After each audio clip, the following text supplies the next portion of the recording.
کہ جس کے پاس زمین بہت زیادہ ہے وہ طاقتور ہے، اسی لیے ملک جو ہے وہ زمینوں پر قبضہ کیا کرتے تھے.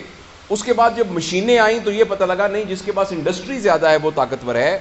اب یہ ہو گیا ہے کہ جس کے پاس ڈیٹا زیادہ ہے وہ زیادہ طاقتور ہے. اور آپ حیران ہوں گے کہ ایک شخص جس کا نام ایلون مسک ہے، اس نے $42 بلین کی ایک چیز خریدی ہے جو کہ اتنی بھی بڑی نہیں ہے کہ اس کو جیب میں رکھا جائے، جو کہ کہیں ہے ہی نہیں، اور جو کہ ایک ٹیڈی پیسہ پروڈیوس نہیں کرتی.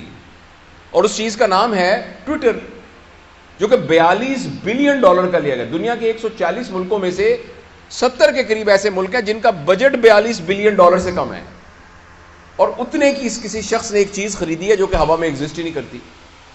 تو آپ حیران، اس بات سے حیران نہیں اس نے کس لیے خریدی ہے ایک چیز. اور دوسرا، آپ سب اس بات پہ حیران ہوں گے کہ آپ پی ٹی سی ایل کا فون کرتے ہیں تو آپ کو پیسے دینے پڑتے ہیں، آپ کسی کو خط لکھیں تو آپ کو پیسے دینے پڑتے ہیں. یہ فیس بک مفت کیوں ہے؟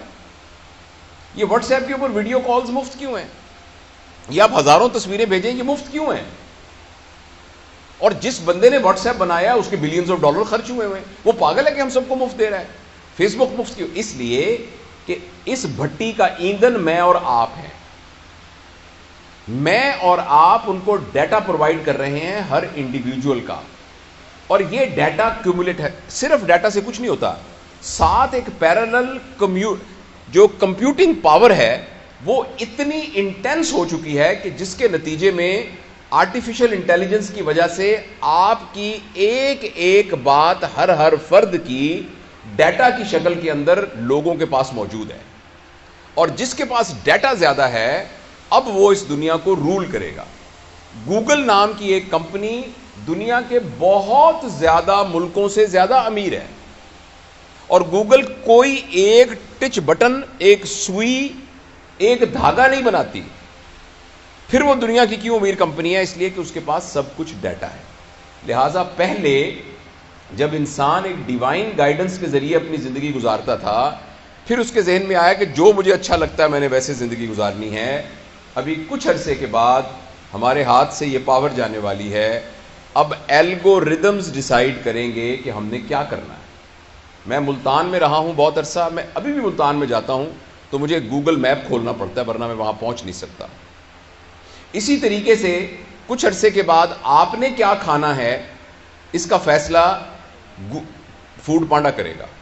آپ نے کون سی کتاب پڑھنی ہے اس کا فیصلہ امیزون کرے گا. اسی طرح آپ نے کس پارٹی کو ووٹ دینا ہے اس کا فیصلہ کوئی گوگل پالیٹکس فار ایگزامپل وہ کرے گا. اگر آپ مجھے اجازت دیں کہ آپ نے کون سا کیریئر اختیار کرنا ہے، آپ نے کس لڑکی کے ساتھ شادی کرنی ہے، آپ نے کس ملک میں سیٹل ہونا ہے. اچھا، اور کیوں؟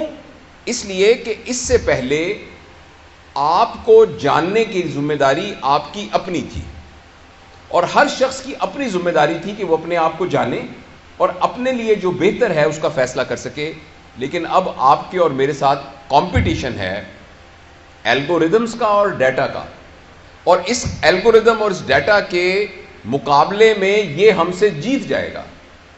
آپ نے جب فیس بک کھول کر آپ کی آنکھیں کی پیوپل ڈائلیٹ ہوئی تھی یا سکڑی تھی، آپ نے کون سی سائٹس پر زیادہ ہٹ کیا، کون سا رنگ آتا ہے تو جس کی وجہ سے آپ کے چہرے پر آپ کے جو فیشیل ایکسپریشنز ہیں وہ بہتر ہوتے ہیں، کن لوگوں کے اشتہار دیکھ کر آپ کو خوشی ہوتی ہے، کون سی سائٹس کو دیکھ کر آپ کو کیا ہوتا ہے، یہ سارا کا سارا انڈیویجول کا، اور جس کے نتیجے میں پھر ایک کنٹینیوس الگوریدم کے طور پر یہ تمام چیزیں ڈیٹا سٹور ہو گیا ہے. اس سٹور ہونے سے ہم سب کے ساتھ اب مقابلہ ہے الگوریدمز کا. الگوریدم کھڑا ہو کے بتا سکتا ہے کہ آپ اپنی صحت کے بارے میں صحیح فیصلہ نہیں کر سکتے، میں آپ کی صحت کے بارے میں صحیح فیصلہ کر سکتا ہوں. مجھے پتہ ہے آپ کے کھانے کا پیٹرن کیا ہے، کیونکہ ابھی کچھ لوگوں نے تصویریں جب کھانا اگر کھائیں گے تو کر کے فیس بک پہ لگا دی ہوں گی. آپ بالکل یہ مت سمجھیے کہ آپ نے آئس کریم کھاتے ہوئے جب تصویر کھنچوائی تھی وہ تصویر کچھ نہیں ہے. وہ تصویر ایک بٹ آف جگزا پزل ہے جس نے آپ کو ہیک کرنے والی اس پکچر کے اندر وہ موجود ہے. آپ نے کہا کہ میں آج فلانی جگہ پر دوستوں کے پاس پہنچ گیا، وہ ایک ایک چیز کمپیوٹنگ پروسیس میں سے گزر کے آرٹیفیشل انٹیلیجنس کے ذریعے سے الگوریدم کی شکل میں موجود ہے.